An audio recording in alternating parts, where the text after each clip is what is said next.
Joel Embiid played his last game as a 76er. What looked like a steal in the offseason has turned into a disaster. So you want to know where I rank these NBA players based on their looks, huh? Kyle Lowry is. The 76ers are just so unhealthy. First Joel Embiid is out, then Paul George goes out, then Maxey goes out, then Paul George goes out again, and Embiid goes out again. These are the current Eastern Conference standings. You know where the 76ers are? Blocked behind me because they are 14th in the Eastern Conference. They only have 3 wins on the season. The only team who has less wins is the Washington Wizards. And the drama surrounding the team is not getting any better either, because we just found out recently that there was a team meeting, and obviously the situation got leaked to the public, which made it worse. I'm not surprised it got leaked. Unfortunately, there is no privacy anymore. But basically, we heard that in the meeting, Tyrese Maxey was trying to hold Joel Embiid accountable. And supposedly they have a very good friendship, and it seems like it anyway.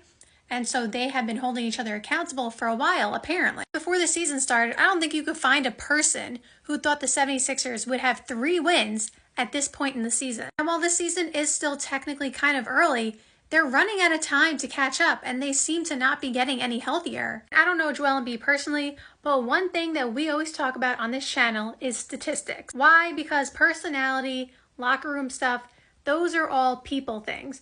But the one thing that you and I can measure are the numbers. We don't know these guys personally, but we can see what's happening when they're on and off the court. Shout out to the website who made this chart. It's like actually a really cool chart. It was like breakingtheglass.com or something like that. Basically, we're looking at the on-court differential when Joel Embiid is on the court versus off. As you can see, I highlighted it by each year. And on court, 17, 18, 19, 20, 21, 22, 23, all the years, he has had a positive differential. What that means is, for example, if we look at on court 2017, 2018, when he was on the court, they outscored the opponents by approximately 11.8 points. And this is per 100 possessions. This is why it's a little bit scary as well, besides the off-court issues, is that on the court, although he did not play a ton of time, let's be fair, but on court, the differential was negative 13.1, which means they're getting outscored by technically 13 points. And again, small sample size, and if you played the whole season, do I expect it to be a negative 13.1? Probably not. But it is an indication, sort of what's going on. He keeps having, leg issues, whether it be a knee or an ankle or whatever it is. The more surgeries and the more injuries you have, and the older you get, typically it's harder to recover. Look at Kawhi Leonard. Kawhi Leonard, when he's healthy, is super dominant. Him and Joel Embiid actually have a similar situation where, Joel Embiid has obviously played more games than Kawhi in recent years, but when they're both healthy, they're some of the best players in the league. Last year, Joel Embiid was on his way to being the MVP back-to-back. It wasn't even close that first, third of the season or whatever it was. He was dominating even more so than the year before. But then he got, unfortunately, hurt again.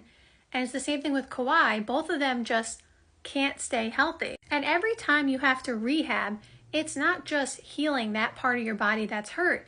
It's also having to get back in basketball shape. And the fact that Joel Embiid constantly has to rehab, it takes away from him being in NBA shape. Because rehab is not playing an NBA game. When you're rehabbing an injury, you're going lighter and you're ramping up. And so if you ramp up to NBA level and then you get hurt again, you keep having to ramp up, at a certain point, you're not in NBA shape, unfortunately. And it's just unfortunate because these three could be very nice together. They fit perfectly together, in my opinion. And again, I like the roster that they put around them. There's no reason this team, healthy, is not a top 3 team in the East at the minimum. And then you got the bonus, Jared McCain, who wasn't expected to be a Rookie of the Year candidate, but he is. So now you have him as well playing the way he is. This roster is very nice. This video needs 1 million views in order for that type of content to be unlocked. And yes, I don't think Joel Embiid has played his last game as a Sixer. I'm sorry, that was clickbait. But I do think it's getting to the point now where when this season is over, it really depends on how this season goes. Because the Sixers went all in. Obviously, Tyrese Maxey was going to get his money, and that was well-deserved, and they're not going to regret it no matter what because he's young and an up-and-coming star. But they paid a lot of money for Paul George, who a lot of teams around the league, I guess, didn't want to pay him that money. We heard the whole thing with the Clippers that they apparently didn't want to offer him that much money. So Paul George got it from the Sixers, but it wasn't every team around the league trying to pay him. The Sixers have invested a lot into Joel Embiid, and rightfully so, because again, when he's healthy, he's dominant. Like, you've seen it. It's not like we're just basing on potential. Like, we have seen him play healthy, and he's really, really good. But there's only so much the Sixers can do, and at a certain point, they're gonna have to move on if this doesn't work out. And I said this before, I don't think that time is now, because they literally just signed Paul George. And Joel Embiid just extended himself, or they extended him rather. And Tyrese Maxey just got his money. So I said when I talked about this recently that they have them all under contract for at least a few more years. So there is no question in my mind that they are going to obviously play this season out the way it is, and potentially next year as well, and just build off what they have.